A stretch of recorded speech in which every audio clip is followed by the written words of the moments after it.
Okay, well, here's the beast. It's the LMC 24ST.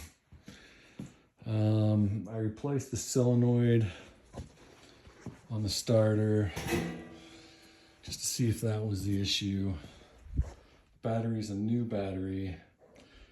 I'm not seeing any spark on the battery when I put the leads on, which makes me suspicious that it's a ground, but not a mechanic really.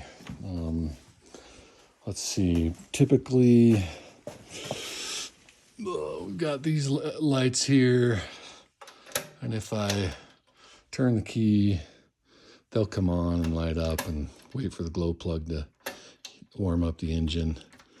And I'm getting nothing now on the starter. Tried cleaning the contacts a little bit with this stuff. I bought a new regulator. I've plugged it in. That doesn't do anything. Replaced the solenoid. There's the Hitachi 12 volt thing. Don't know what that's for, but didn't replace that. Don't know what a part number is on it. I don't know, it could just be wiring, but all the grounds that I've checked, there's a ground here. You see, right here.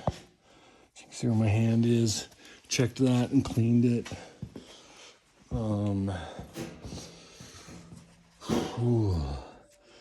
A ground up front here that I cleaned, and then there's one more ground right here, small one off of the solenoid that I cleaned, but I don't know of any other grounds that I can check and see if they're bad.